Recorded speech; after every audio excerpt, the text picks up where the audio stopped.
people telling others. All right, let's get started. I'd like to call to order the Dover-Sherborn Regional School Committee meeting for March 3rd, 2020. And tonight's meeting is a little bit different. We're going to start with some business we have to attend to. Then we are going to have a recess from this meeting, actually call a second meeting to order, and do the public budget hearing. Then we'll re-adjourn this one and continue on. So, yay, it's something different. Also, at that time, at the end of the budget presentation, there'll be time for questions from the. So when we go to community comments, that's only going to be on non-budget items. You'll have an opportunity later to ask questions specific to the budget.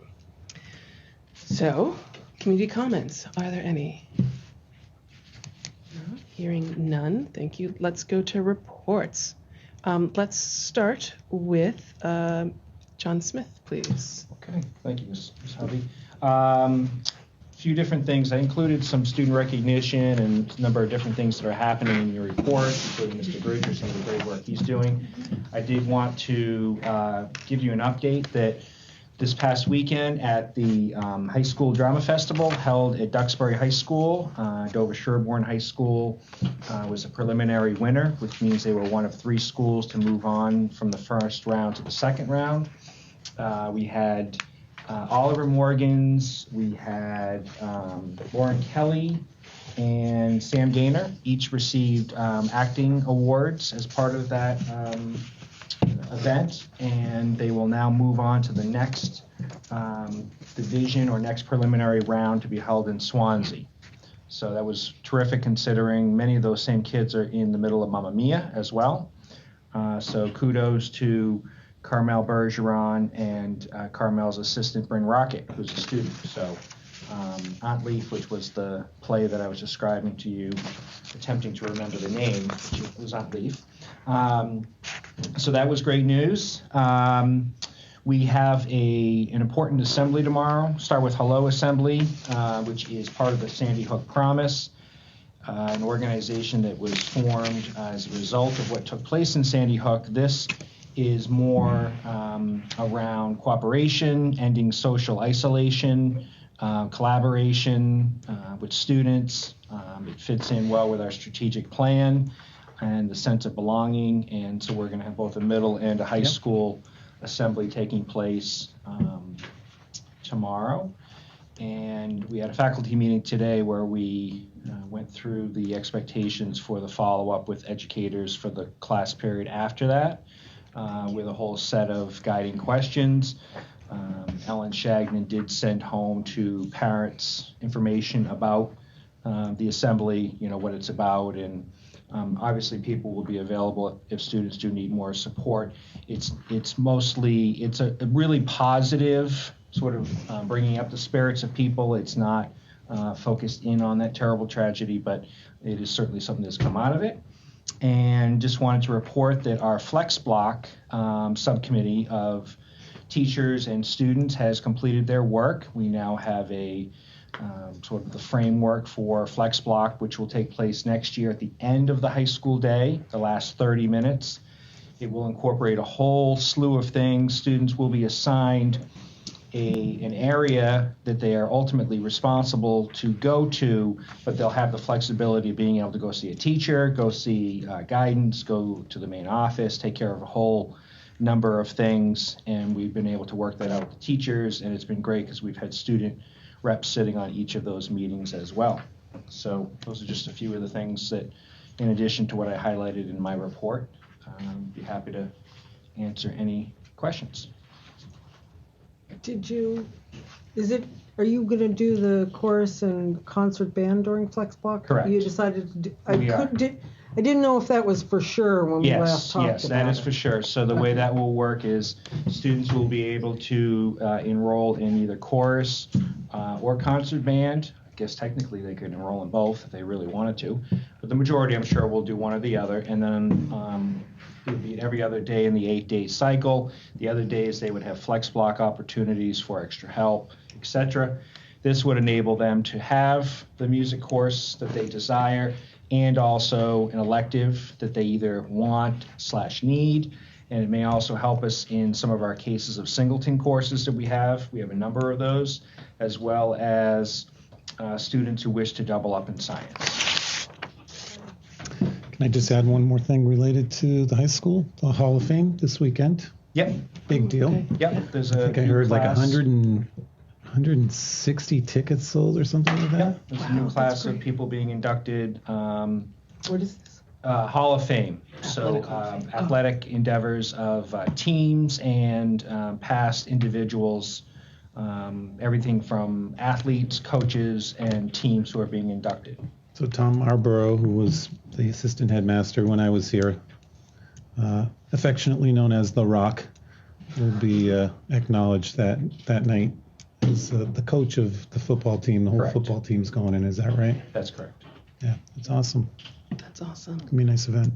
I have, well, two quick comments. One, Judy and I went and saw the play on Friday night. It was excellent. And also, I have just a quick question for you. I noticed that the honor roll was in the local newspaper recently, and it triggered I recall vaguely there were discussions about whether we would continue with the honor roll or not continue. Is that a challenge success thing? And I was just wondering if that's moved anywhere. Yes, it's on the agenda at the next school council meeting. Oh, okay. As part of the student handbook, part of their responsibilities to examine that, to have a discussion. I will be putting forth my proposal that we no longer publish it. However, we do make it available for students and their parents when they open up their Aspen portal during those times, that you could see that you actually made high honors, whatever the case may be, but to not necessarily have it publicized in the newspaper, which can create, I think, some divisions. It can create some hard feelings, and it can also takes away from what is success.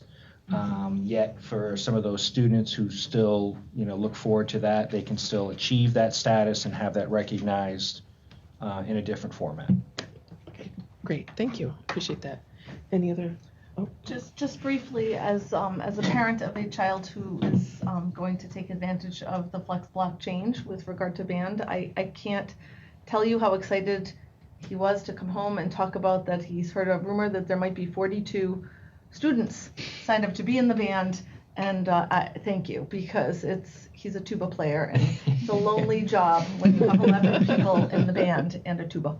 So thank you for the work that has gone into that of making those performing arts programs something that a lot of kids can do, that can fit into their schedule, and that makes it a more rewarding experience. Great. Yeah, we're really excited. We think that's one of the best aspects of this whole adjustment is giving our kids greater access. Thank you. I'm good. All right. Thank you, Mr. Smith. Mr. Kellogg. Thank you. Just to follow up on that, the middle school is going to reap the benefits of that too, as they'll have the high school students to mentor our 8th graders, and then the 7th grade will be with the 6th grade. So it's wonderful.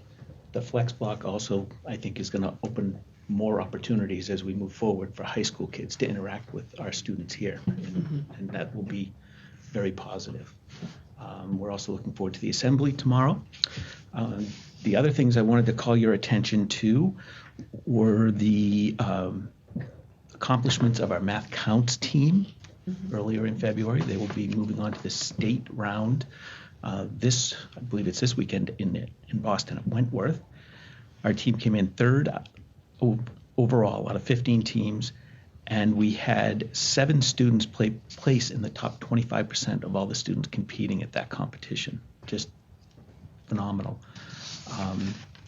Same weekend, the MMEA, Massachusetts Music Educators Association, held the Eastern District Junior Festival, and we had 4 students in total. 1 high school student, Connor Long, performed very well and was recognized, but we had 3 middle school students, one of which was Alice Lynn, who doubled up and was part of the competing Math Counts team, and she earned first chair playing the oboe.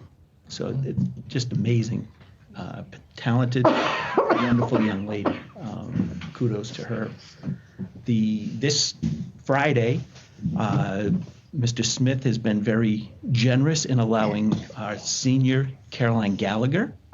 She is taking, her and I are going to go with 22 of our students over to Wilson Middle School. And for the second year in a row, through her connection on the Alumni Council of Project 351, we're going to be involved in the Celtics Playbook Initiative, which is just, it's awesome. We hosted last year with a school from Jamaica Plain.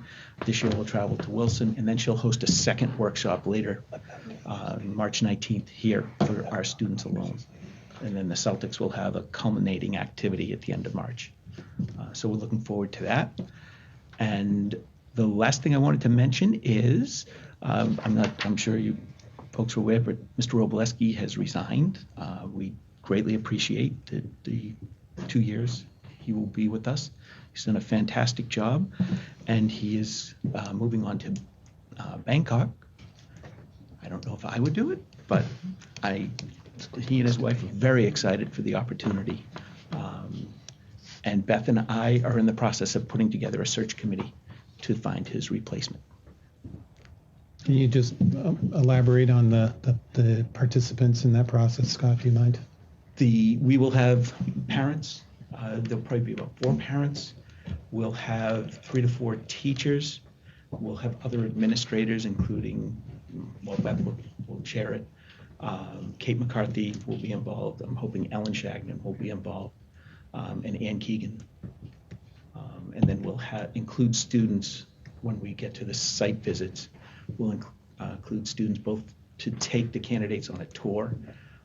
In the past, that has been very, very revealing when they come back and share their thoughts just on that 10 or 15-minute tour around the building, the interactions they have with them. And then we might have a group of students that will meet with them as well. And then invite parents. I think in the past we had a session with parents, which is generally when the school committee went. And we've had a school committee member as part of the search committee. As well as on the search committee, right. Yeah. But yes, we've had, I think there are about 5 groups. There's an opportunity for teachers to meet, there's students to meet, other administrators to meet, school committee members, and parents.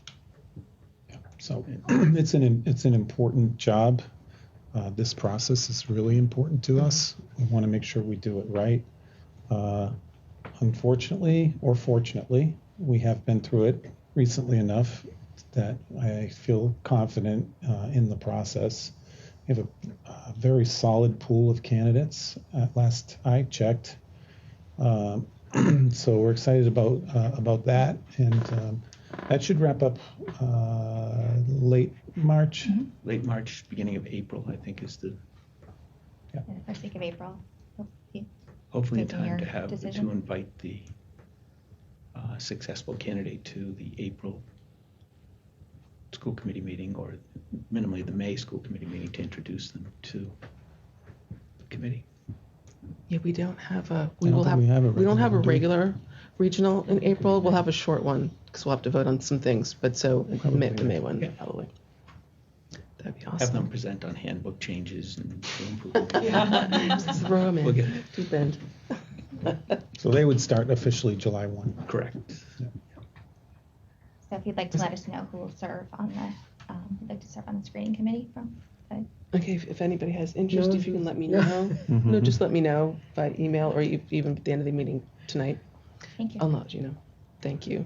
If you're on negotiations, you're exempt. You're exempt, Yeah. right, yeah. Anybody have any questions?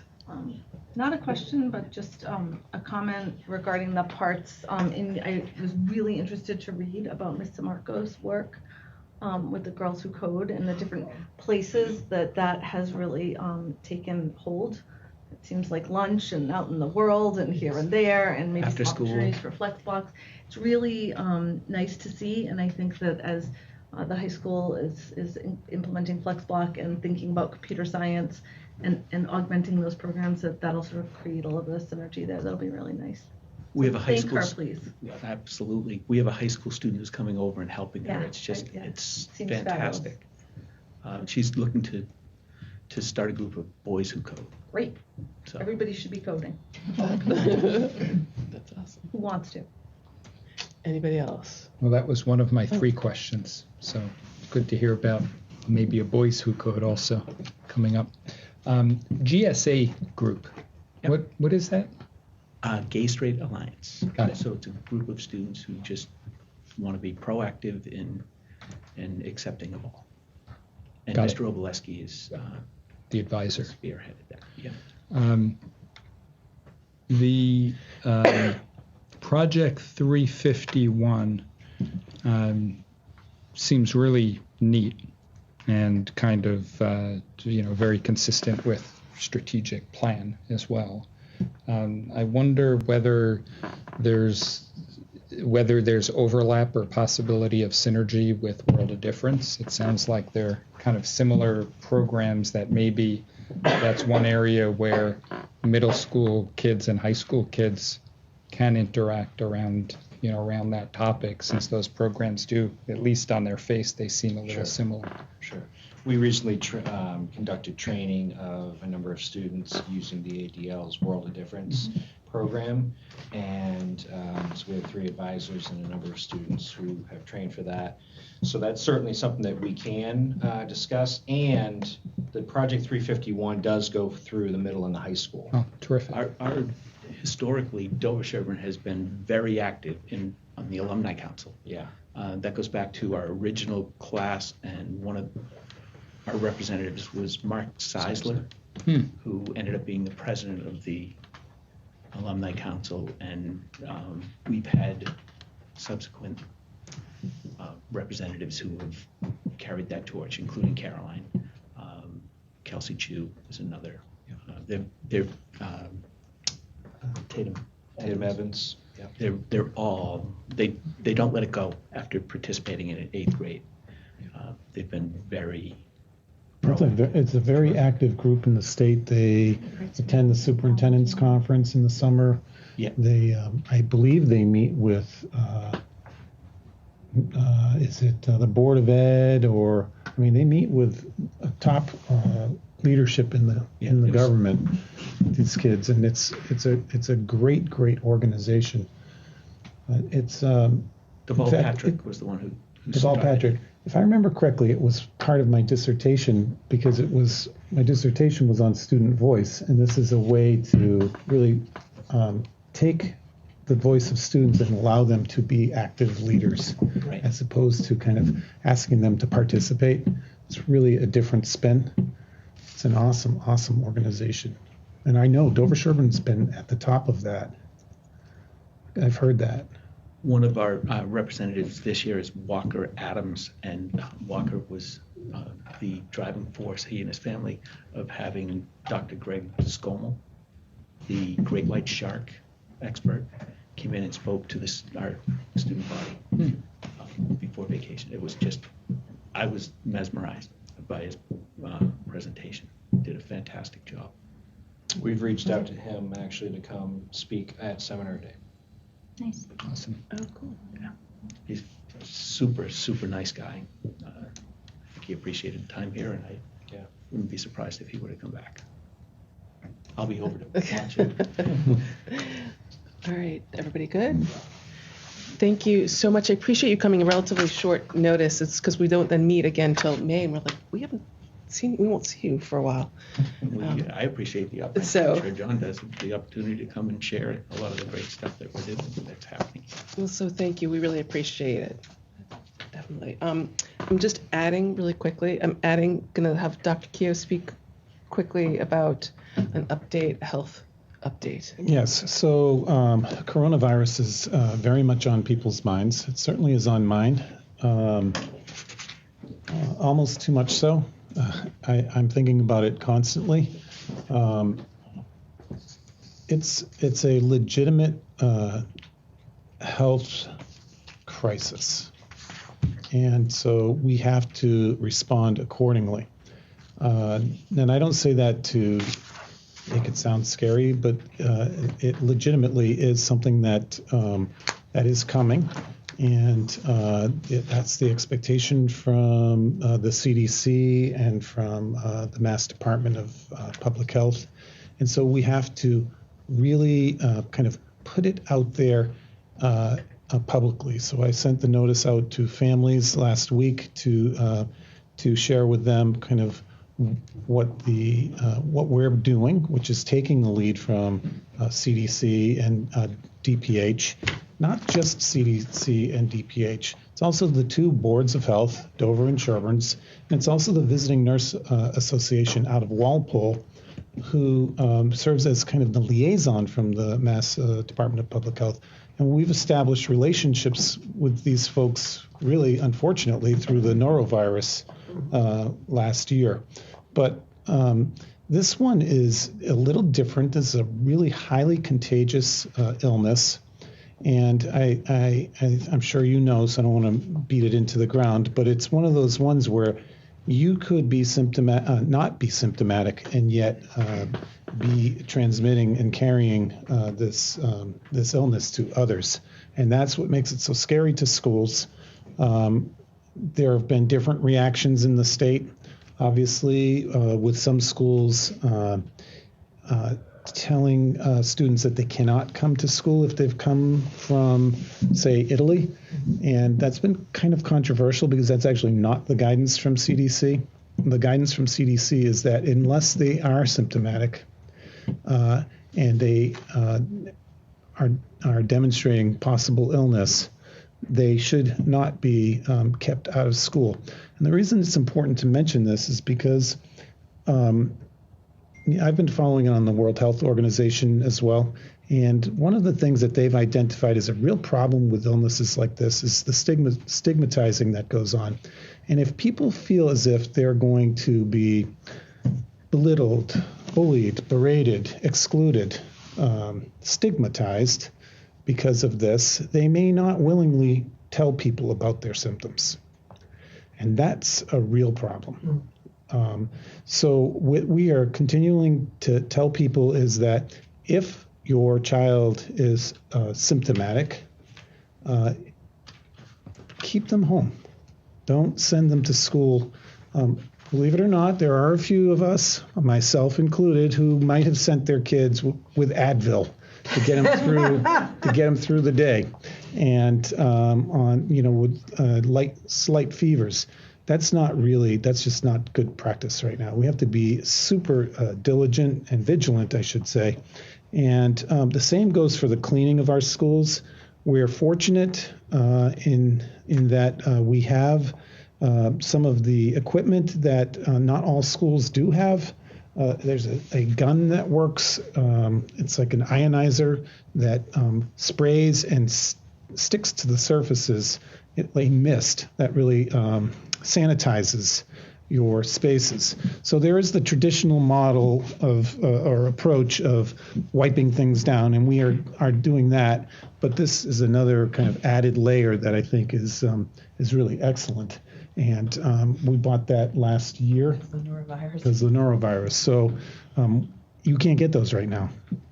So Dawn has looked into it for getting more, but they're hard to come by. So there is that. And the other piece that we are, we've had conversations with Connolly Bus, because these cleanings should take place weekly. Now, we don't know where this is going. No one knows where it's going. Anyone who says they do, it's pure speculation. And we want to kind of contain the hysteria, but at the same time, be prepared. So we're paying attention. Jill Fedor, our nurse, is our lead nurse, she's really top shelf. She really, really is good, and she is unflappable, and that's what we need at a time like this. So she is helping with our messaging to families and of monitoring any kind of questionable stuff. But there is the possibility. There remains the possibility of school closings, much broader school closings in this country. And if that happens, we need to be prepared for that. So we are having conversations about it. Ironically, it really does dovetail into our conversations about the one-to-one computers, not because we're going to have one-to-ones this spring, but because it's what we said during those presentations is that we are using Google Classroom. We're using it across this district, and that's good. That will help to set us up in the event that we do have to do some online learning. We're expecting to get some guidance from the Department of Ed on that. MCAS testing is coming up. MCAS testing is mandatory. There's a very strict schedule. What happens if if we have wider scale school closings? So it's very much a situation that we just have to really closely monitor, but we are, and I feel good about where we are, and I'm uncomfortable, but I feel good about it. I feel like we're on top of it. So I don't know if there are any questions or thoughts or concerns. Well, and it's not really even a question to answer, but maybe to take. I know that there are some school districts around the country that have adopted an online learning platform that they use. For example, they use them for snow days. Mm-hmm. There's a snow day the teacher will stream from home, and she can reach all of her students and see the students up on the computer. So maybe that's something to have as a contingency plan for us, so we could just kind of plug into that if necessary, because the schools do need to be closed for extended period. So that is something that we're talking about. That's something I've asked Beth to look into as well with some of the districts that are doing it. I know, for example, Westboro does it, Burlington does it. This came out of, in Massachusetts, it came out of that year where we had the huge snowstorms and people were up against the Long summer. The summer and not having school run into July, which is not an option. And so they've been doing this for a while. So we want to look into what they're doing in order to do this. I'm not completely sold on all of it, but it's worth looking at. We would need something. And hey, we have online classes. We offer online classes. So we clearly have bought in. I'll never feel as if it's the same thing as the person and the kids in the classroom. That's what I'm really saying. But it's a viable option for sure. So more to come on that. And that's pretty much where we are. I don't have any questions except to say thank you and to say that we are grateful that we have such capable and competent leaders in the school district who are thinking proactively but also not overreacting and sort of just monitoring, because obviously this is a situation that isn't going to impact our little towns of Dover-Sherborn by themselves. Right. So just understanding that we're all collectively as a larger community in this together and just being planful and mindful, we appreciate very much. Well, I have to tell you, Maggie, I really appreciate the families and the staff. They know, they're just as capable as we are of monitoring what's going on, and they know what's going on, and they've been really, really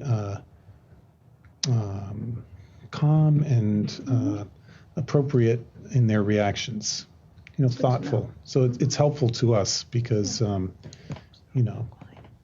there's a lot of uncertainty. Absolutely. Yep. Very good. Great. Thank you. Okay. I appreciate that. Dawn, the warrant. What report? So we met just 4 weeks ago, so it's a short warrant report for you. So there's the 4 warrants that have been processed since you met, and that your member Ann comes in and signs them. So always available to review in our offices if you ever have to do that. All right, and now we're going to move on to Dawn. Exactly. So I was just reflecting here that so we're approaching the 3rd month of working on the fiscal year 21 budget, which I think tonight will end at least the committee's work before we then move on to approvals with the towns. So it's a little exciting, and This is actually how my desk always looks. I'm like, so welcome to my world. So I'm gonna walk through a couple more. As I told you last week, we still had a few things we were waiting to come through before we can make the final number. So we have a couple of adjustments to present to you, which is why we're doing it before your open hearing, so that when you see the open hearing, you're seeing your complete budget with these changes already taken into account. So the yellow highlighted areas are the ones that we're talking about tonight. If you remember, this sheet helps you roll forward the big pages in your book that we give you in December to where we are now. So obviously we presented some adjustments in February, and now there's a few for March 3rd. So on the revenue side, the ones that we're utilizing E&D are closely related to you looking at your financial statements that I gave you for February 27th, because this is where they're sort of being derived from.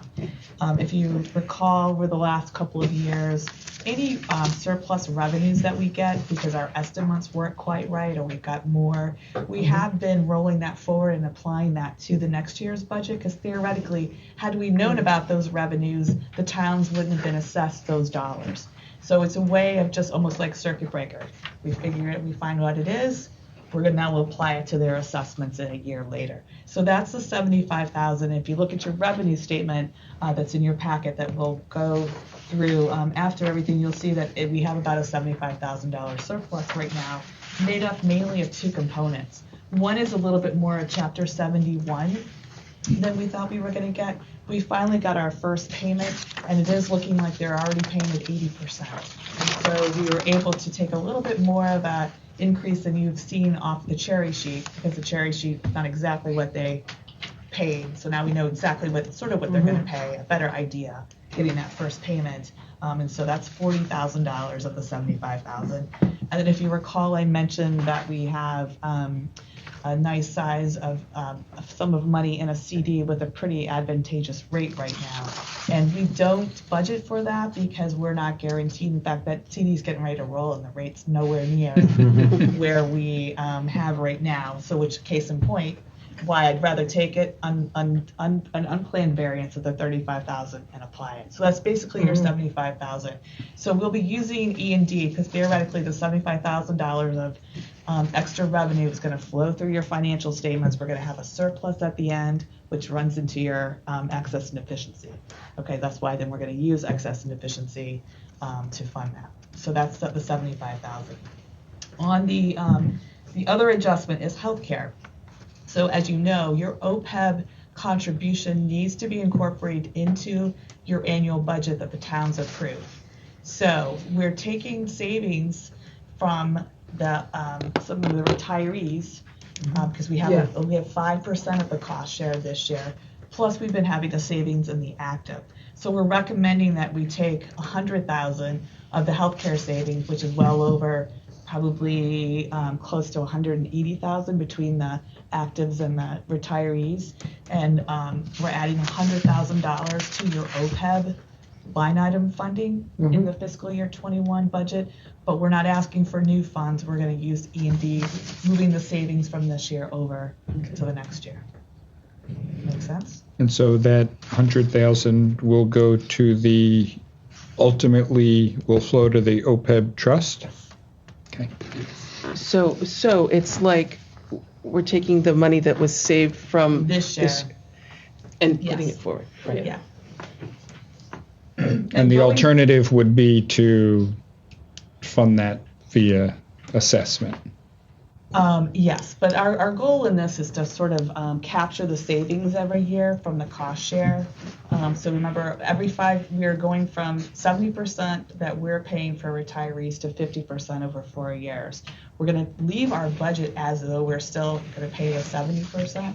And as we accumulate those savings, that's going to fund your annual contribution to OPEB theoretically.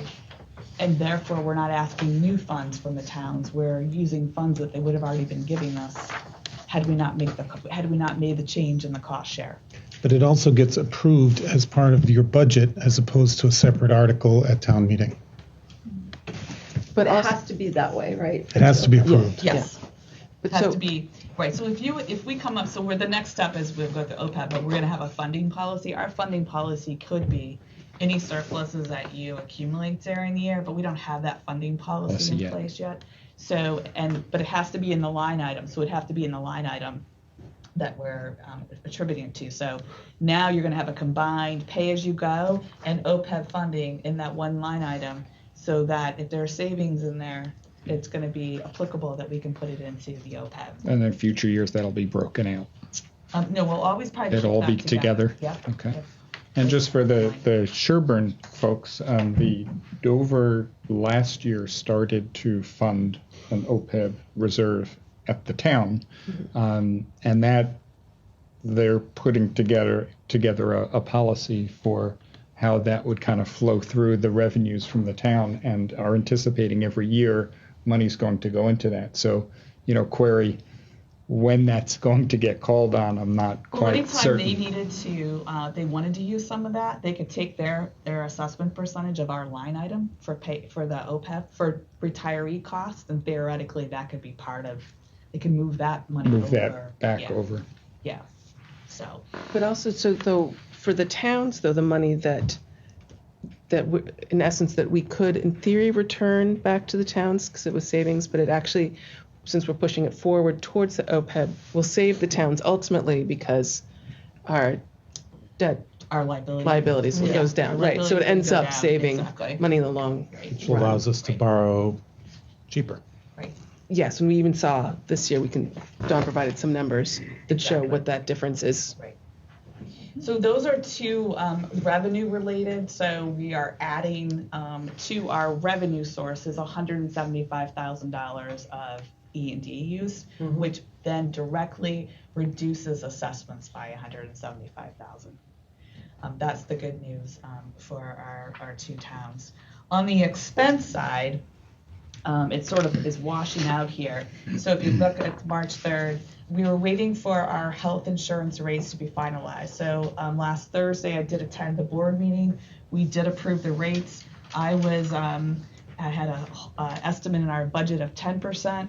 The rates came in at a composite of about 5%, with the low rate being 3.8 and the high being 6.3. Each plan that we offer has a different rate increase. We're a little bit, the majority of our participants are in Harvard Pilgrim, which had a 6.3, so I didn't quite get the 5 composite, but there were some plans that were lower. So because of that, though, and the fact that, if you remember last year, I had a reserve for plan changes because we weren't sure if the people who took all the incentives for the high deductible, if they would hold there or switch back. And there's about a 20% difference in the premium cost. We really sort of held stable. So with the lower healthcare rates than I anticipated, and the fact that I'm willing to let more of that reserve go, we're bringing forward a $100,000 reduction in the current year budget. Now remember, I had already put $85,000 in there as an increase. So that whole 85 is going away, the increase that I put, and then I'm going further by 15,000. So that was good news. And then the other 100,000 we just talked about. So the E&D that I'm using to fund OPEB, obviously I have to build it into the budget on the OPEB line. So that's the 100,000. Was that a surprise at the West Suburban meeting? That it was the rates were so steady? That the rates were steady? Yeah. I think did they talk at all about what's driving the marketplace, that they're able to keep them in such a reasonable? Well, they're seeing, and they will say that our sort of the advisor there, West Suburban has the highest percentage of high deductible of any of the collaborative purchasing groups, and that we're seeing good experience with that right now. We're not. Yeah. It's behaving. We're funding it at the levels. So they really look at. They look at this on a claim base. So with the claims that were paid, what the premiums were for each plan, they analyze it. And then the good thing about this is we're able to spread it over all plans and be equitable, because some years some plans are better than others. So it's a great mechanism to be able to offer all 4 plans, but then share in the risk that you may have. So yeah, they were. I mean, these were lower rates than we saw last year, and there's really not a lot to be. What they're continuing to do, which I think is great, is trying to find plans or add-ons that we can add to our existing plans that could help us save money. The Canada RX plan prescription program, if we can get more people to participate in that, it's no co-pays, it saves the employees money, but it's a much cheaper drug option than when people just go to CVS. The telemedicine that we offered last year is another option where it is no cost to the employees, and it's a much lower cost to us for the visits that those patients take through telemedicine. It's a more cost-effective way for some of the simpler visits that you may go to your doctor for. So those kind of things they're putting in place to save us money in the overall claims that we're paying. Are you able to get data on the overall uptake of those things, or is that a HIPAA The individual thing? plans, the individual The uptake add-ons? of the prescription Yep. And the telemedicine. Yes, no, You because can- they you all do get that report back information. to us, yep, and they'll tell us, like, we know how many people potentially participate, and so they're saying we underutilize the Canada RX across all of our districts. So those are clear opportunities for. Their opportunities, yep. So then they sort of put it on us, right, to go at our health fairs, try to advertise it more and get more people to use it and then spread it around their friends. That's great. So that's what we're working on for our health fair coming up in May. One more quick question. Yeah. Is our offer in terms of what we provide our employees who go with the high deductible, in terms of what we offer as a district toward their high deductible, is that comparable with the other West suburban districts? Is it generous?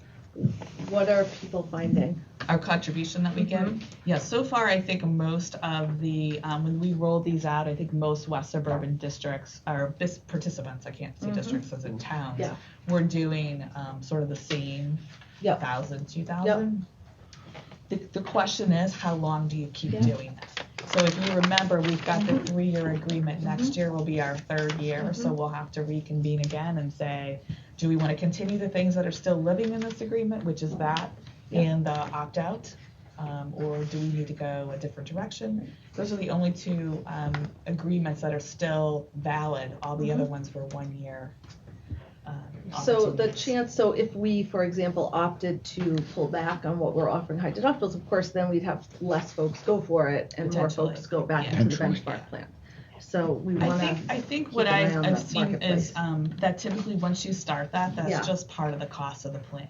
For the employers. Even us contributing that, it still saves us money from the benchmark. So I would highly doubt that we would all of a sudden we would stop that, because it is the incentive for people, because it can go into their HSA, which is a retirement vehicle, and if they don't have to use it, then it's there. So it's a better way to use your healthcare money versus paying higher premiums, is to park it in the HSA. If you use it, it's there. If you don't, you're keeping that money for yourself.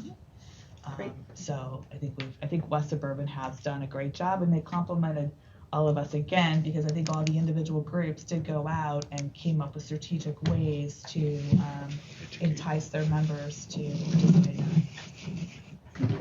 I was So going that to was say, I great. think the HSA was a big part of this. Yes, definitely. That makes it attractive to people who feel as if they're healthy, maybe perhaps younger families. They're healthy, they can carry that deductible, they have the HSA, Right. and I think that's attractive to some families. Yeah, and if you remember, we made it risk averse the first year. So basically we funded the whole deductible between the incentives and our contribution. So I think that was really smart on our part to do that, and I think it's what made us get to where we are now. And so we'll keep our fingers crossed that it still continues. But this is good news for the rates, because if you remember, there was the fatal year where we had 15% increases in healthcare.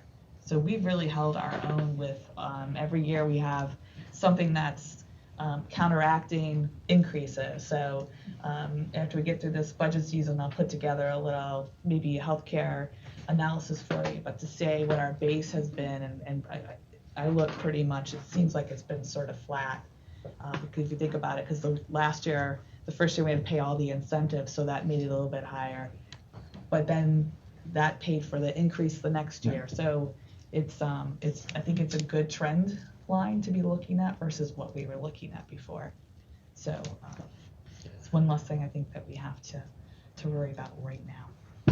So those are the changes that I'm bringing forward to tonight. So your overall budget is staying the same. So there is no change to the budget. The biggest change that's bringing forward is really a decrease in the assessments to the two towns. And that's a sizable decrease, because you had, I think it was we were at 2.37 for Dover and 5.50 for Sherborn. Right. That's a sizable amount of money, and I think based on what we heard from Warrant and Advisory, I'm hoping that will be helpful to them. Exactly. So basically, they take the 175,000, they get to split by the assessment. The census assessment is how that gets split, and that's exactly what you see happening if you took the numbers we had before and these numbers. That's how that formula is working. Can I ask you, I thought I heard you say that there was an excess in the retiree cost of 180 and 100 is being applied? No, like in healthcare in total, because in my report I say there's about 140 in active and about 40 right now in the retirees. So not all of it's retirees, but what we're trying to do when we talk about the OPEB, we're trying to get at least a substantial contribution for next year too. So that's why we want to take 100 of that. It's not all from retirees, but we're supplementing it with some savings from the actives. But I guess what I'm trying to understand is when you mentioned the 180, right. Is that the 100, essentially the 100 plus the 75 that's here, or No. is there another 80 on top of that? No, there's still some money that's staying in this year, and it's going to come through as surplus. The other 80. Right, and that's going to actually help then offset paying for the capital. Right, because we're taking on all the capital ourselves of 575,000. So that's basically another 80 of E&D that you could say is being applied to capital. It's going to help us pay for the capital, correct? Okay. Yeah. And then help me understand why we need to add back the 100 in that, because isn't that essentially just a wash? No, I've got to put $100,000 in the budget line of the OPEB expense so that I can contribute it next year. But we're funding that through E&D. So even though I'm adding it to the budget, it's not impacting the assessments because I'm paying for that by using E&D. But the overall budget would be $100,000 less if you didn't do that, right? So the assessment would still come down by 100,000. It would, which it is. Your assessment's coming down by 175,000. Okay. The assessment is coming down by 175,000. Okay. Yeah. Between the two towns. Yeah, between the two towns. Yeah. Yeah. No, that 175. So the budget stayed the same, so there's no new expenses, but you're seeing a reduction in the assessments of 175,000. If I took out the OPEB completely, there would be no 100,000s, and you would only have the 100,000 in the active expense, and so the expenses would be 100,000 less, and there'd only be $75,000 of E&D being used. So it's just semantics. Okay. Thank you. Did everybody here follow that too? Okay, good. So any other questions on what's been presented? New information. I'm looking at you. You have questions? Thanks. Okay. All right. Well, then let us go to OPEB funding, and I have Maggie and Judy are going to share some of that with us. Let me just backtrack and just say that the transportation contract is actually on the agenda, but Oh, right. I crossed it out. Because is it on ours? It might be on yours, but I already crossed it out. So we're continuing to meet with Conley, and rather than try to rush and not get all of our questions answered, Conley was fine with us not approving their contracts until April. It wasn't gonna change the budgets that we're doing for all 3 districts, so we're going to do it right and figure it out because I have some questions about some of the things. So we will bring your transportation contract to you at one of the April joint meetings. If it were to change, it would change in a positive way. Well, we would just make it, if there's something I can't cover with the reserve that I have, we can figure it. At all 3 districts, I have ways to figure it out. But I think it'll be okay. We would like you to get that right. Yes. Expensive. Well, because it's a 5-year contract. It's a long-term contract. Yeah. Yep. Do what you need to do to. All right, OPEBing. So thank you. Speaking for Judy and I on behalf of the Employee Benefits Subcommittee of the Regional School Committee, we are delighted to announce that we tonight are going to recommend the Public Agency Retirement Services, otherwise known as PARS, to be the trustee and manager of our recently formed OPEB trust. As you know, due to changes in accounting rules, our OPEB liability must now be carried on the front face of our balance sheet. This liability stood at $28 million before forming the trust. And not only, as we've spoken about tonight, does an unfunded retirement liability cause concern for the sustainability of our commitment to employee retirement benefits, but it also adversely affects our future bond ratings. So we're on our way to addressing this issue just by making the change to cost share for retirees this year. Our net liability in that area fell to $24 million. So we feel pretty good about the decisions we're making in that regard. This winter, we reached out to multiple vendors in order to find the right fit for our OPEB trust and for the Dover-Sherborn regional community. We're privileged to meet with a number of high-quality vendors. We were very impressed with the options that were made available to us in the marketplace. And ultimately, PARS was our first choice, and we're excited to begin a relationship that will benefit the region, its retirees, and our taxpayers for years to come. What distinguished PARS was, first of all, its turnkey approach to this work. This is what this organization does. They're prepared to fully support us in creating trusts, with ongoing compliance and management, as well as providing high-quality fund options. This approach limits the demands on our administrative and financial staff, and it doesn't require extensive additional support from other professional services firms, thereby mitigating cost to the region. Further, we're impressed with the low cost ratios and the excellent funds that are offered by PARS. Their underlying investments of high quality, low cost Vanguard funds are a responsible way for us to invest monies for the future security of our retirees. So tonight, it's our intention to request that we take action on 2 motions, accepting the prudent investor rule and approving the adoption of PARS as our trust administrator and program. These are necessary motions so that PARS can set up the trust on our behalf, and when that's completed, we intend to deposit with them the $500,000 we set aside in FY20 for this purpose. In addition, Dawn will be proposing that for in FY21, as we just discussed, we utilize the savings generated as part of the cost share adjustments we made to retiree health premiums in order to make an additional sizable contribution.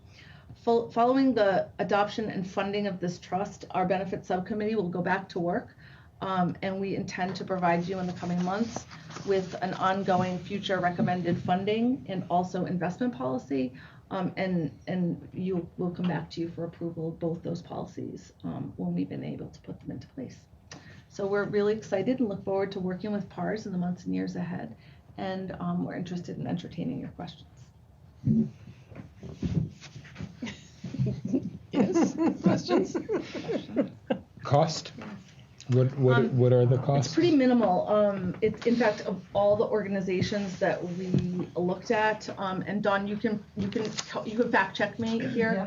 But for instance, I mean, it was significantly more minimal than any other organization, partly because this is their specialty of what they do, and they pool all the assets of all their organizations, so that what we're paying in terms of cost ratio for our underlying investments is on the amount of their total investments rather than just ours. So for example, with our initial investment of $500,000, we're going to pay about $130 a month It's all in based on your fees. assets. And it's based on your assets. So is it by fund where they add on an that's asset like an management fee all-in. to the particular So the fund, or 100 it's just a blanket amount, a all blanket in. percentage? So they break it down. You're welcome to share our book, which has like all of that information written down. So as our assets grow, our fees will go down. But part of the reason why they're able to create such a low funding structure is that they're using the combined. Well, we're already taking advantage of the low though, so we'll jump in, because they look at So you all here's the pooled total. together. That's like Yeah. your fee, just like on a per whatever basis. And you can flip on both sides to see Right. kind of what you're looking at. So that was one of the things that really drew us to them, is their ability to do this work for what, compared to the other organizations in the marketplace that do this, is really affordable. And it's not a situation where they're putting, they're using permanent Vanguard funds, and we feel confident that that's a good route to go in terms of being, the fiduciary managers of other people's money. So for us, that's one of the things that really drove us toward them. Yeah, So it looks like it's around 65 basis points plus the underlying 3 funds. basis points for the administrative, and then the added cost of the U.S. Bank Trustee and the fee. Vanguard. Yeah. Oh, the investment management fee's built into All that. built Yeah. in. So So it's that's one of the things that makes it's it about so 65 basis Yeah, points all in. correct. Yeah. Which we felt was really good. Yeah. And we And that knew decreases as it decreases as your assets, balance goes up. fund Yeah. assets Mhm. increase. Thank you. And the commitment to them, is there a term, or is this a renewable thing, No, automatically it's an renewable? agreement that you agree into, but there's nothing that you're signing that mandates that you remain with them for any period of time. You can could make it opt out at any Mhm. time if something Yeah, you're were not to- signing a contract that mandates you stay with them forever or for a month. If you left and went someplace else, so if you see your trust agreement sort of built in with them being part of it, right? You'd have to come up with your trust agreement. if you Sure, went someplace absolutely, else. yeah. One other question. That's if I okay, may. that's why we're here. I'm a little bit of an ignorant question, but this is really for the fund management and it doesn't read to have any bearing on the money's in or the money's out. It's a matter of Right. it's So there's managing other- those funds. This This is the first step. This is the first step. that the And then the committee- policies that are going to be Right. worked on. Right, but there's other administrative agreements and investment agreements that have more of that detail that are signed by the treasurer. As sort of the executor, this is the first step for them to open our account and then follow through with all the other steps, which have a whole stack of documents that are our next steps as we progress. One at a time, so this will kick us off. There is a 90-day waiting period for you to be able to make your contribution, because in case anyone has any issue with you making contributions, they have 90 days to say their piece. So we want to get this executed so that we can start our 90 days and get our first contribution in by June 30th, which then will have an impact on our valuation for the OPEB in our next set of financials. And then the other benefit to having the monies contributed is then those are not accessible funds by any other creditors from any other kind of basket, right? Right, correct. They're But those therefore are- using protected, for yeah. employees. Right. Yeah, exactly, Yeah. exactly. But this sort of is our initial trust document with PARS sort of integrated in there as the administrator. And that's one of the benefits for us for using PARS, is that because this is their specialty and what they do, they have an entire staff that's dedicated to compliance. And what we found with some of the other boutique firms is that they would then rely on us to use our counsel. And while that can be nice, that also comes at added cost and added, layers of work. And not that we don't want, sometimes the specialty one size fits all is not necessarily what you want. But I think in terms of trying to run smarter and utilize our resources efficiently, they do that, and they provide legal support and the other things that we need to ensure that we do this correctly. Well, the beauty was that they sent me this document and they said, okay, so here it's in Word, feel free to make changes. I'm like, well, no, because one of the reasons why I'm using you is so I don't have to do that, because I have 100 million other things to do. And we can also show you their client list. They do other regional school districts. We also like them because they're a national firm versus just a local, and that's where you get some of the investment efficiencies, because they're a $4 billion fund that they have segregated within Vanguard just for their clients. And that's where you're getting some of the lower costs, because we'll put our money in, we're already actually getting the lower costs. Right. So we're piggybacking the people who first started with PARS and who built this up to where it is today. So we felt good about that piece too. And I think also it's enough control, but some of the other firms we spoke with was almost too much control. Yeah. So this was a nice balance in that it's got 4 opportunities within Vanguard of the 4 funds that they do. So that's something that we'll decide of how, which 4 of those funds we'll want to invest in. But then you don't have to make other decisions past that. So I think there were a lot of things that met our needs, checked up all the boxes, and we didn't have any issues that we were not getting something or giving something up. So. Thank you. Other questions? Yes. Can you explain a little bit about the prudent investment? Yeah, so that's basically just like common sense sort of. So because we're not investing in the state's trust, they make anyone else who doesn't invest with the state pass this. It was part of the modernization legislation that went through. So if you adopted your trust before that, you could operate outside of this. But if you going forward, they wanted you to adopt that there are certain criteria of your investing. It's pretty much what municipalities follow anyway, but it's another piece of the language that we have to sort of adopt to be able to move forward with any of the trusts that we were going to go with if we didn't go with the state. Good question. Yeah, and I didn't print the whole thing, but if you can pull it up and look at it, it really is just, don't invest in anything that's too risky. That's how I read it, but yeah. No financial background of Right, but it's just you adopting that we're going to abide by that. So that is the first motion, and then there's 2 separate motions, but that one was what we needed to amend with the vote that you took back in 2017 when we established the trust. This is an add-on that we needed to do that PARS brought to our attention. And so the motion's there, if you want to. So yeah, can I just say, because we'll do both. The second motion then is the document that they refer to is attached to the packet that we will all need to sign. We'll do it after this meeting before we go into executive session. I figure it's probably a good time to do that, but that's what they're referring to. You won't read the second, you won't read the full motion. The whole thing, yeah. Just this. Oh, yeah, no. So can I hear a motion to accept the provisions of Chapter 203C of the Massachusetts General Law, the Prudent Investor Rule? So moved. Do I hear a second? Second. Okay, Lynn, thanks. Discussion? All in favor? All right, that's unanimous. Thank you. Can I now hear a motion to authorize the adoption of the Public Agency's Post-Retirement Health Care Plan and Trust, OPEB fund, as presented in the attached document? So moved. Do I hear a second? Kate, thanks. Any discussion? All in favor? Passes unanimously. Thank you.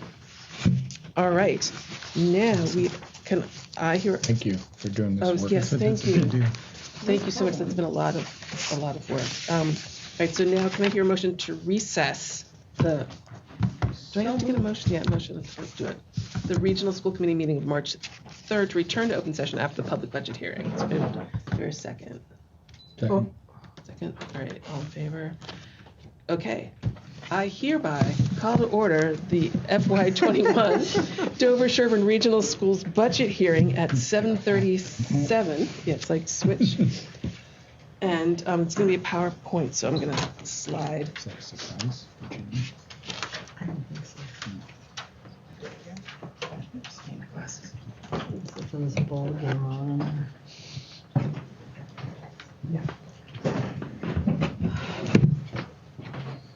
Right. So we'll start with, actually, before I start the PowerPoint, I'd really like to just quickly say thank you to Don Fattori and those in your office who've helped you, and also thank you to the building leaders who, because the budget starts with them and it gets built up. It's been a lot of time, and we are really, really appreciative of all the work that you've done to put this together, so thank you. All right, so Andrew, you want to do the first? Absolutely. So we Forgot I'm doing this too. So we start out whenever we talk about our budget by essentially reminding all of our stakeholders what our district is all about. And you've heard it before, but the Dover-Sherborn schools share in the mission to inspire, challenge, and support all students as they discover and pursue their full potential. This is what drives our thinking, and hopefully you will see all those connections as you go through.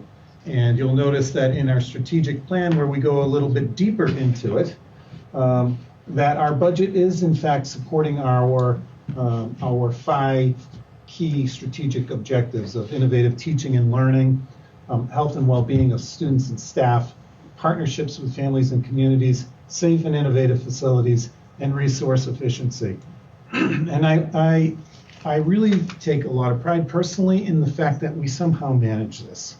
It's very difficult to keep a system as strong as ours moving forward and yet being efficient with our resources. It takes great skill. As Ann pointed out, Don has been such an asset to our system in helping us to see where these things are. And we have a very good team in the central office. I think we think strategically about how do we move the system forward, but be reasonable with our requests, because we realize that these demands are difficult on our taxpaying communities. All right, so we'll start with the budgetary focus. I'm not going to read through. I'll just do a couple highlights that really are key things we need to meet student needs. And then we have contractual salary obligations, which has been particularly big this year. We'll talk about that later. And also that we have grounds and facilities, and we're very fortunate our grounds are very well cared for, and our facilities are very well cared for. They are aging, and so that does add to our costs, which we'll also see later. And also the focus on student and staff social emotional health is really important. Town guidance, level service and level funded. Not much change from last year. All right, budget drivers.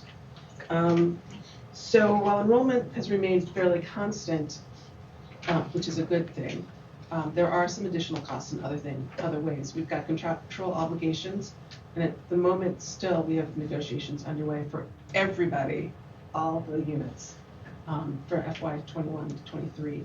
So you will see that we have some money set aside because we don't know quite what that's going to be yet. Hopefully in the next month or so we will get all of that squared away. Obviously special education programming and supports, that number can go up and down depending upon student needs. As Dawn mentioned, we've got a bus contract that we need to still figure out for FY 21 to 23. And then technology needs, because we want to advance students, technology for students to meet 21st century demands. All right.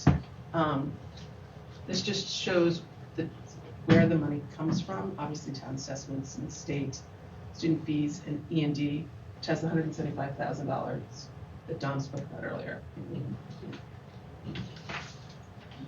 Okay, so the next 3 slides is going to basically, the point of which is to show what our spendings and savings are to get to the $860,000 that's the increase over last year's budget.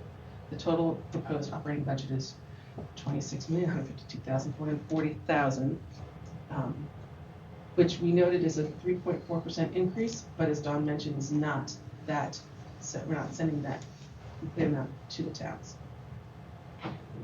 As you can see, we've got the contracts, and the key about the $665,000 that's mentioned there is that that's both salaries for the salary increases and for the transportation contract increase. And And then you can see we've got a couple of additions to staffing. There is a savings from known educator retirements. And there are a few post FY21 staffing changes, i.e. changes that were made after our budget was approved last year.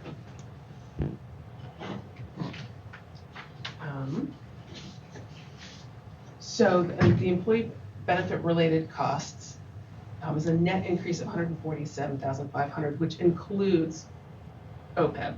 I think that's important to note that. So it's a net increase. And you can see too that the debt principal and interest payments has been reduced by almost $43,000, which is great. And then the other key here, I think, is that the last item is the increase of $40,000. That's pretty much everything else that's not included, that's not broken out in this, which I think is really helpful for you. So thanks, Don, for doing that, for bringing everything else out. Also, thank you to Dawn for the trend budgeting that she's continued, net savings of $26,000. And then the building maintenance reserve, the increase of $27,500 is, as I mentioned, because the buildings are aging. That money is well spent now, but if put it now, it saves in the long run. And then the final one is the technology supplement increase of $26,000, primarily representing the new middle school one-to-one initiative, which we'll discuss in the next slide. So this just, and you can read through this, I'm not going to go through all of this, but this explains what the plan is to introduce a one-to-one Chromebook model for grades 6 through 8 for the full middle school. So each student would have a Chromebook that is school property, but that the student uses for that year. And Anthony Rotaco and his committee went through and really did some great research. The last point says that you can really learn more about that in the DS Technology Plan, which is on the district website. And also look at the January 7th middle school committee meeting video, because teachers came to discuss really passionately why the one-to-one model is so important to them. And the key reason for us, I think from the school committee's perspective, is that part of what's something that's so important to us is to make sure that there's equity and parity in technology access for all students. Really important. And the second point is that we want to create opportunities for proactive instruction in digital citizenship. As our world keeps changing, that's really important to help students learn how to manage, how to productively use technology. At the end, if people have questions about that, we can certainly come back to this slide. We go to OPEB. I don't feel like we need to do a whole lot of this because we've just spent a lot of time on it. Suffice it to say, this is something that we've been working on, and we have just created the OPEB fund, and so now we will be able to start funding that, and we will see some financial benefits to that, which is great. This is the assessment page, and the key here is that while, as Dawn mentioned, that while our overall budgets remaining the same, that we have in fact reduced the assessment to each town through our use of E&D. It covers all of our costs. So the bottom line is that the variance of the total is only 2.94% increase. Do you mind if I ask a question while you're going through that relates to that particular slide? I can hold two more, and then we'll go back. Great. Okay. Thanks. Great. Thanks. Capital items. The reason we're putting that here is so you can see what the capital items are. We are self-funding the $575,000 from E&D, and one thing that we noted that it says there, which is a small type, is so the last. Well, there's an EMS, second to last thing. The actual cost of that is $450,000, but because we had already put $150,000 aside, because we thought we'd set aside previously, going to end up being much more expensive. So that's a major investment for the district, but that will, it's what we have to do it. And this is the second year that we have self-funded capital. So thank you. I think it's in part because of Dawn's understanding of how we could take from one year and move into the next. So some favorable years, yes. Some favorable years, which is good. And finally, just to say thank you to those organizations and the members of the community who support us. Couldn't do it without parents, without businesses, and great community support. So thank you for all of that from everyone. Ta-da. Now, you have a question. We'll go back. So can you go back to that one? Yes. A question for you. Oh. Do you have the percentage difference if you were to normalize the assessment percentage? If you were to keep that constant, right, the ratio? Yeah. If it didn't Do you swing. have those percentages?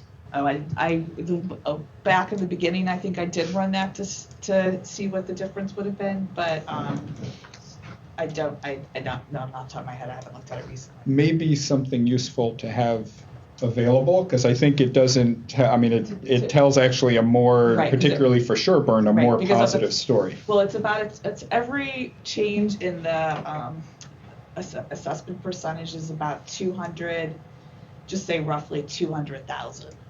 So they automatically got an extra $200,000 in the assessment because of the census swing. But their percentage, an additional 200. Yeah, they automatically got extra 200,000. Yeah. so that variance would be for Sherborn. It's a little bit more than 50% of that 4.69. It's really closer to 3%, a little under 3%. Yeah, if you back out, If you were to acted normalize like the you did numbers. it, right? Because then the other component enrollment. you have is the minimum local contribution. Oh, that makes a And lot that, of sense. so they had two things swing Right, in favorably the wrong but direction. unfavorably Yeah. for them. So what you're saying is, so it's not due really to anything that the school district has done, but rather due to the fact that factors. other factors like we have more kids from Sherborn coming into the school district than we had More houses proportionally. and more. The state thinks you can contribute more on your own, which Right. is the minimum local contribution. Exactly, and so that's why it's changing. Right. In 4.6%, it's not because we're spending 4% more. Get it? I got it. So it's a different set of percentages to look at compared Yes. to when you're looking at your overall budget. But I think the towns look at it because that's what they see. They don't see our total budget in there, Mm-hmm. in their numbers, right? They just see the assessment. Right. So for them, for Sherborn, the region increase is 4.69%. Right, but they can't blame. But it's not because it's not because we're spending like willy-nilly. Yeah. Sorry. But the thing Right. to point out, though, is that then last year, though, it worked favorably Yeah, in Sherborn. exactly. Yeah, exactly. Sherborn. You're So right. it's I remember the thing that. And So- Dover had like a 5% Right. increase last year. Right, so it's almost like they switched roles. Yeah. And the thing that's hard for the towns is that you don't necessarily know. You can't necessarily account for that because Right. you don't know how many kids are going to go to private school. Yeah, or the only thing families is that with we knew in kids October, who- so we did let Sherborn Advisory heads up before they built their budget model so that they would know that right off the bat, regardless, they were going to have about a $200,000 increase because of the swing. But thank you for pointing that out because that's something I should have pointed out because it's nothing that Michael pointed it out. thank Yeah. you both, nothing that we've Right. done or that we're Part of the spending more. factors, It's that- just yeah. Yeah. it's just a miss. On the other hand, we get bus cost reimbursement for being a regional school district, right? So Oh, there's absolutely. positives, Right, even though there's some exactly. frustrations. Exactly. Right, but being a region isn't why you get it has no relation to the minimum local contribution. No, No. but it feels frustrating when you're in a partnership like this and it comes back Yeah. inconsistently for each town. I Yeah. feel like that feels frustrating. It would cost each town a lot more if they were doing it on their own That's what I'm as well. getting at. Yep. Exactly. Right, Helps us to cooperate. That's right. that's true. Right, and the regional bus reimbursement really is helpful, so. Okay. Do you have any questions? I guess I would just ask what the projected E&D percentage will be in all is said and done. So it is our hope that it will be, we talked about this at the last meeting, that we'll bring it down. We just got certified, and we're at 4.8 right now. With the larger capital projects that we're taking on, we're hoping to get like 4.5, between like 4.2, 4.5. It's too hard at this point for me to know exactly what our surplus is going to be. So but that's the plan is that we're taking the capital, the regional transportation money that we put aside last year, saying that we were going to use that for capital, and digging even deeper into E&D beyond our surpluses.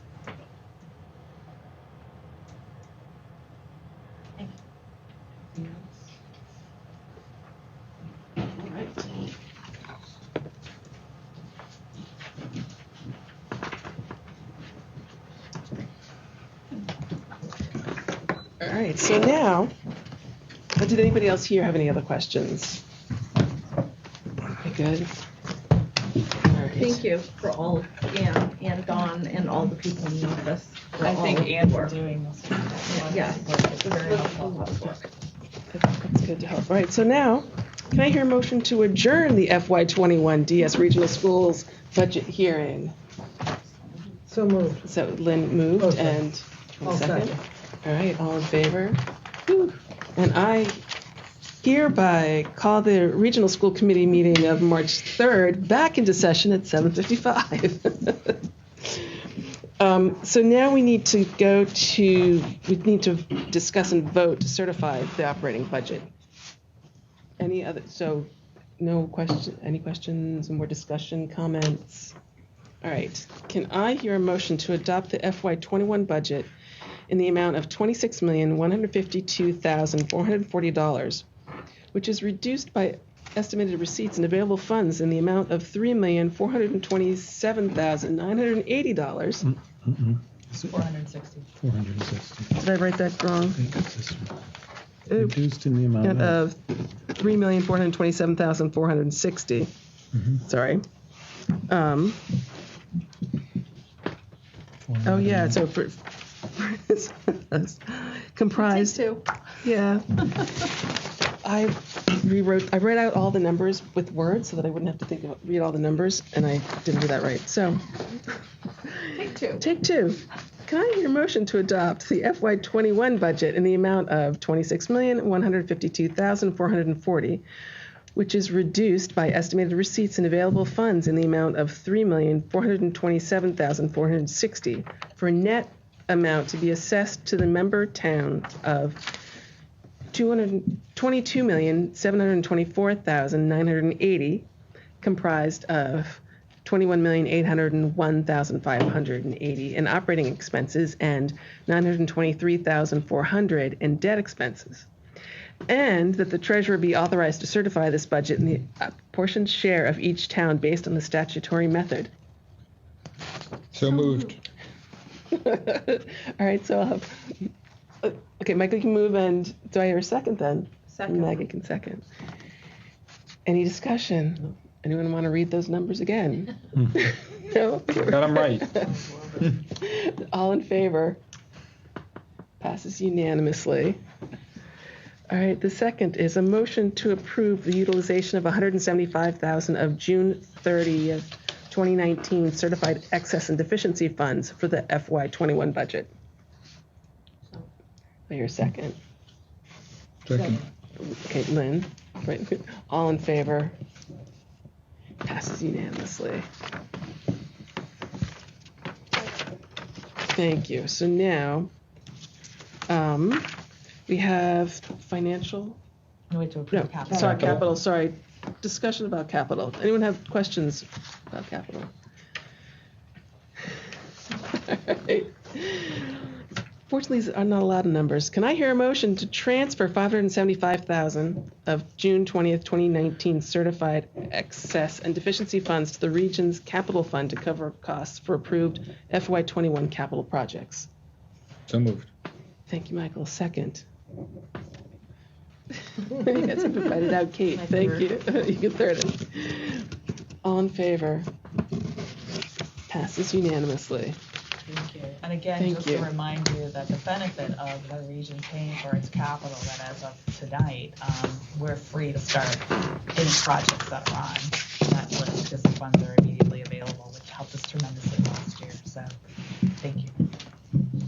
All right, thank you. All right, so now the financial reports for the FY20, Yeah, changing so use. I think we've hit upon a lot of this because I spoke to this when we were talking about the budget. So I don't believe there was any new information in here. It's just the same variances that we've been reporting now for the last couple of months. The new piece, not the new piece, but an updated information that you have that you only get quarterly are your special revenue and revolving funds. So you have that statement as of the end of February. I'm happy to answer any questions on any of this information. Any questions? Everybody good? As always, if you come up with something later, you can always. I do want to say that I feel like there's frequent times when we don't ask you any questions. I don't want you to think that we're not paying attention, but I feel like you do an exceptionally good job of setting us up in the months leading up to things. Therefore, there are not a lot of surprises. And so, thank you. And I don't want folks to think that I'm always we're happy to answer it, and I don't care if you don't answer. Second. Well, can I just say, it's also, I think that your write-up before the numbers, where you explain everything, is really, really helpful. So thank you for that. And I will just say, having sat in your shoes and not being on the other side, I always knew what I wanted. And so that's what I tried to deliver. Which was really helpful. Thank you. Yes, thank you. And also, going back to capital, having the explanations at the end, really helpful. So thank you for that. Okay, we need to do an annual vote on school choice. So by state law, we're required to vote annually on whether we want to participate in school choice. Our school committees have historically voted not to participate, but we can always vote to change that. Do you have anything to add? No, my recommendation would be that you not vote to participate in school choice. There's a million different reasons, but the attractiveness of Dover-Sherborn and the amount of money that you would take in by way of school choice is definitely not worth it. And being a smaller district also. We're a small district. If you bring in students from other towns, you keep them until they graduate. You can't change your mind down the road. You can stop participating in school choice, but you can't take those kids who are school choice students out. And I believe it's $5,000 reimbursement. So Still $5,000. That hasn't changed. It's actually pretty sad when you think about it, because some districts actually really depend on it, and that's not right to only be given $5,000 when we know how much it costs to educate a kid. It's so it's not something that makes sense for Dover-Sherborn. Can you see that on your chapter 70 on the cherry sheet where we were assessed beginning of the year, I think 2 school choice. And then I came back and said we had a little bit more because when they do the census, we only had the 1, but it's $5,000. It's the deduction we get from our Chapter 70 for a student that we have who does school choice someplace else. Right. So this decision does not prevent folks who live here from opting into school choice in another district. Correct. And it obligates us to pay the $5,000, but that's it. But they have to be a school choice town. Correct. Just like they have the option for the virtual schools too. Correct. Which surprisingly is $67.5, I think. Go figure. Okay. Right, so this is just so that saying the students cannot come into our district through school choice. All right, any discussion or questions? Can I hear a motion to have the Dover-Sherborn Regional Schools not participate in the school choice program for the 2020-2021 school year? So moved. All right, Michael, can I hear a second? I'll second. I'm going to let Lynn do it because she put her hand up, sort of. Thank you. All in favor? Passes unanimously. Moving to the consent agenda, can I just really quickly say the Hyde Scholarship is one of the things in that consent agenda, and I'd really just like to thank the family and friends of Chase Hyde, DS class of 2014, for honoring his memory with a generous donation to the scholarship fund. I think that's. And they plan to do ongoing fundraising, but they wanted a place to have the money be sort of kept, and so I'm actually in the process, my very first opportunity with the GoFund, and it's interesting. So I'm still trying to get the withdrawal, but Carol Spinazzo, it was one of their counselors who they met, and then they brought me in, and so we had several meetings just to discuss their options and what they wanted to do. But I will say that was a student who's in my daughter's class, so I did get goosebumps every time I met with them, because it just was, a student who was in my daughter's preschool and all the way up. So I give them a lot of credit. They went out and did this fundraising, and annually they will be having a basketball tournament in August, and expect any additional proceeds to be donated into the scholarship fund. So if you look at your revolving and special funds, you see we do have a small scholarship fund where we hold about 3 different scholarships, and so that their amount that they're donating will be one of our larger ones that we hold on to, that then we will administer who receives it, and we'll provide the funds, but we will be the trustee, the agency for that. Yeah, thanks. Yes, so thank you to them. So we've got the minutes from February 4, February 25, the Hyde Scholarship field trip to Southwest Canyons, and donations for the boys and girls basketball coaches. And I do believe that part of the field trip was that school committee members are allowed to also go. I'm there. I've done that trip over like 7 weeks, not 10 days. That will be tremendous. That's amazing. That's great. So can I hear a motion to approve the consent agenda? So moved. You guys are tired of this. Thank you. Second. Maggie, thank you. All in favor? Anybody have anything else for upcoming meetings? All right, well, thank you all. We need to poll to go into executive session with respect to contract negotiations, not to return to open session. So, Kate, Lynn, Michael, Yes. Judy, Yes. Maggie, and yes. All right. Thank you, appreciate it.